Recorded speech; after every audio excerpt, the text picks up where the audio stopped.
Y nos vamos para Medellín porque tenemos una preocupación que parece que para muchos pasó de largo, que se quedó a la vera del camino, que es la de Hidroituango. Y resulta que Hidroituango es un elemento esencial del porvenir de Colombia. Sin Hidroituango no vamos a tener energía y sin energía no hay país. Así de fácil. Señora concejal de Medellín por el Centro Democrático, María Paulina Guinaga, muy buenos días. Muy buenos días, doctor Fernando, para usted, para la mesa de trabajo y por supuesto para todos los oyentes de la Hora de la Verdad. Bueno, vimos unas declaraciones muy optimistas del CEO, del representante de General Electric, diciendo que ya empezaba el montaje de las turbinas y de los generadores eléctricos en Hidroituango. Eso querría decir que estamos ya al principio del fin. ¿Será eso o todavía tenemos problemitas por resolver en ese proyecto que es vital para Colombia? Bueno, doctor Fernando, yo creo que inicialmente esto es una noticia muy positiva, pero también se tiene que tomar con cautela porque hay muchísimas cosas que aún no están resueltas en el proyecto y que podrían generar atrasos adicionales. Si bien es cierto, este es un primer paso, pues todavía faltan muchísimas otras cosas para que el proyecto pueda continuar su curso normal. Indiscutiblemente, como usted lo dice, es Colombia la que necesita Hidroituango. Acá no está en juego un proyecto de los antioqueños, acá está en juego es la seguridad energética del país, el futuro financiero de EPM, y por eso también hay que tomarlo con cautela. Antes de la pandemia, se tenía que la fecha prevista de entrada en operación de Hidroituango era el cuarto trimestre del año 2021. Sin embargo, cuando uno revisaba los porcentajes de avance antes de la pandemia, ya había unos atrasos adicionales, estoy hablando con corte al mes de marzo, donde la ejecución del proyecto a 31 de marzo, es decir, cuando todavía no se había sentido el efecto COVID, era del 77.81%, que era el mismo avance que se tenía a mayo de 2017. Para ese momento habían unas actividades específicas que son claves para el proyecto que ya presentaban unos atrasos. Una de esas actividades era el levantamiento de la medida restrictiva que le puso la ANLA a la licencia ambiental de Hidroituango para poder realizar las actividades, regulares de construcción del proyecto, porque en este momento esa medida dice que solo se pueden realizar actividades orientadas a mitigar el riesgo, porque recordemos que todavía hay unas comunidades aguas abajo que tienen un riesgo ante cualquier complicación que pueda surgir en el proyecto. Digamos que esta es una actividad clave y esta actividad ya venía atrasada porque se suponía que debía estar ese levantamiento para septiembre del año 2019 y a marzo de este año todavía no la teníamos. Ya EPM, después de la pandemia y demás, porque recordemos que Hidroituango también se afectó fuertemente por el número de contagios de sus trabajadores y subcontratistas, y hubo, que bajar el ritmo de la obra. Ya nos está diciendo que espera que esa medida restrictiva se levante entre el segundo o el tercer trimestre del año 2021 y que una de esas razones es, y creo que ahí es donde está la preocupación, porque el peritazgo que exige la autoridad de licencias ambientales, la ANLA, no está todavía disponible. Y ese peritazgo no está disponible sencillamente porque no se ha podido acceder a la totalidad del cuarto de máquinas.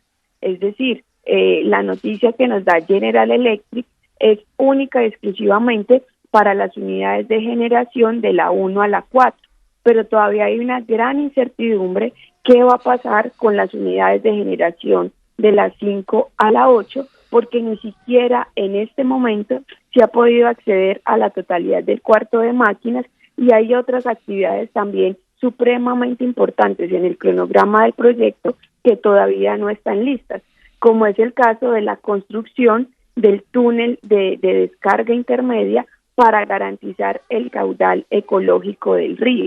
Ese túnel todavía no está construido y esto también, lo que ha hecho la ANLA, es decir, yo le autorizo a usted, y se lo autorizó desde hace 6 meses, que pudiera instalar esas primeras unidades de generación es para mitigar el riesgo de esas comunidades aguas abajo, porque digamos que los vertederos en las centrales hidroeléctricas no están pensados para operar 24/7 durante años, como ha sido el caso de Hidroituango, y ahí también hay todavía un riesgo latente para esas comunidades aguas abajo si algo llega a pasar o si algo llega a fallar con ese vertedero.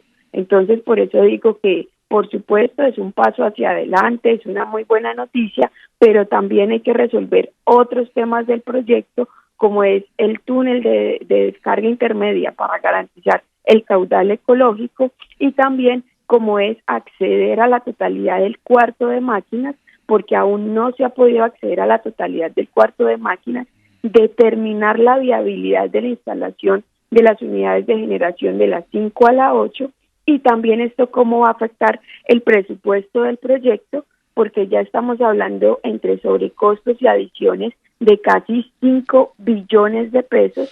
El presupuesto inicial era de 11.4, ya a eso le tenemos que sumar casi 5 billones de pesos, y como no hay una gran incertidumbre frente a lo que se va a encontrar en esa zona del cuarto de máquinas, estamos también hablando que esto podría tener otras implicaciones financieras y otros atrasos adicionales, sobre todo para esas unidades de la 5 a la 8. Concejal, cuando usted dice que no ha habido acceso posible al cuarto de máquinas, a una parte del cuarto de máquinas, ¿es porque está inundado? ¿Es porque está derrumbado? ¿Cuáles son las condiciones de ese cuarto de máquinas que no permite que accedan los técnicos y que se pueda empezar a trabajar y que se sepa si allá se van a poder instalar las turbinas de las 5 a la 8? Lo que ha dicho EPM es que físicamente no ha sido posible acceder, digamos, no han dado muchísimas otras explicaciones, simplemente han dicho que físicamente no les ha sido posible acceder porque todavía, digamos, hay un número importante de material que llevó el río y demás, y se enfocaron también muchísimo en lo que ellos llamaron el socavón que encontraron para poder instalar esas primeras unidades de generación y hacer el lleno de ese socavón. Pero EPM, incluso en debates recientes en el Consejo, ha insistido en que no ha sido posible físicamente acceder, y que incluso hay una parte del cuarto de máquinas que no va a ser posible acceder, o sea, que hay una zona en la que físicamente es imposible acceder. Entonces, eso, digamos, genera preocupación y una gran incertidumbre. A ver, ¿eso podría significar que alguna de las unidades no se puede instalar?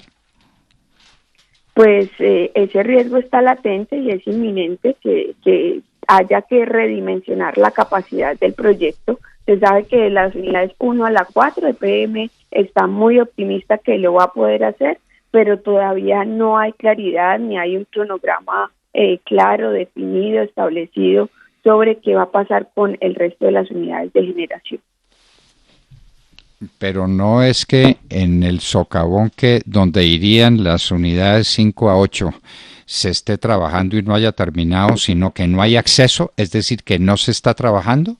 Son cosas distintas, me parece. Sí, son cosas distintas, pero es que no se había venido trabajando por las dificultades físicas para poder acceder a esa zona del cuarto de máquinas. ¿Dificultades que ya están resueltas o que no están resueltas? Están resolviéndolas, pero todavía, digamos, presentan inconvenientes. ¿Y entonces hay algún cronograma con respecto al tiempo que eso demore y a la consiguiente instalación de esas máquinas? Pues ellos se han enfocado muchísimo en que las primeras unidades de generación empiecen a funcionar durante el segundo trimestre primer trimestre del año 2022. Sin embargo, y así paulatinamente que inicien para las unidades de la 1 a la 4. Digamos que tienen un cronograma tentativo para seguir resolviendo las incógnitas que hay en la otra zona del cuarto de máquinas, pero digamos que todos los esfuerzos, también porque ya hay unos compromisos de que el país pueda contar con esa energía a partir del año 2022, se están enfocando todos esos esfuerzos para poder materializar esas primeras unidades para el primer trimestre del año 2022. Pero estamos hablando nada menos que de la mitad del proyecto. Así es, doctor Fernando, pues esperemos que técnicamente se puedan resolver todos estos inconvenientes, se pueda acceder a la totalidad del cuarto de máquinas y que finalmente se pueda instalar. O sea, eso es lo que todos queremos, que Hidroituango salga adelante, pero también hay que mirar con cautela los riesgos que hoy presenta el proyecto, y uno de esos riesgos, por ejemplo, es todavía no tener construido ese túnel de descarga intermedia para poder garantizar el caudal ecológico, y los riesgos que representa para esas comunidades aguas abajo tener el vertedero operando 24/7 durante años, como ha sido el caso de Hidroituango. Concejal María Paulina Aguinaga, y cuéntenos cuándo es la audiencia de conciliación entre EPM y los constructores, interventores, diseñadores de la obra, como parte esencial, porque la conciliación es obligatoria, es parte esencial del proceso contencioso que seguiría. ¿Cuándo es esa audiencia primera? Esa primera etapa se debe surtir el próximo mes, en el mes de noviembre. Esperemos a ver qué resultados arroja. Yo la verdad soy escéptica frente a los resultados que puedan surgir de esta primera etapa de conciliación. Máxime cuando el proyecto pues todavía no ha terminado. Indiscutiblemente en Hidroituango, digamos, se han presentado incumplimientos por parte de algunos contratistas, y yo creo que en eso estamos de acuerdo, en que EPM tiene todo el derecho en hacer las reclamaciones respectivas. La pregunta es si esta era la forma, si este era el momento, y los riesgos adicionales de atrasos y sobrecostos que esto le puede generar al proyecto. Bueno, concejal, y nuestra recomendación para que se cuide, porque hay alerta roja en Antioquia, y no sé si esa alerta roja cubre también a Medellín por cuenta del coronavirus y de la escasez de camas frente al potencial aumento de los contagiados y de los seriamente enfermos que necesite unidad de cuidados intensivos. Así es, doctor Fernando, la alerta también incluye la ciudad de Medellín como ciudad capital del departamento. El día de ayer la ocupación de camas UCI estaba todavía sobre el 80%, estaba en el 80.83%. Se han venido, digamos, incrementando el número de camas UCI, pero no ha sido suficiente. En este momento, según el reporte oficial que dio ayer la Gobernación de Antioquia, se tienen 960 camas UCI, de las cuales están ocupadas 776, y de esa ocupación de camas UCI, el 50% es de pacientes COVID. Entonces yo creo que acá también es un llamado a la ciudadanía a extremar los cuidados, a ser disciplinados, sobre todo esta semana que tenemos los disfraces y el Halloween y demás, que esto no se convierta un foco más de contagio durante esta pandemia. Concejal de Medellín, Centro Democrático, María Paulina Aguinaga, muchas gracias por acompañarnos en la hora de la verdad, y seguiremos desde luego muy de cerca el desarrollo del proceso Hidroituango. Si usted llega a tener noticias sobre esa caverna, y sobre todo la noticia de que ya hay acceso y de que ya se puede trabajar en firme y ya se puede hacer un cronograma de obra, nos encantaría saberlo de primera mano para compartir esa buena noticia con todos los colombianos, porque Hidroituango es problema de Colombia, es una realidad antioqueña para un problema que es de todo el país, la falta de energía, que sería fatal si Hidroituango no entrara en operación. Muchísimas gracias, concejal.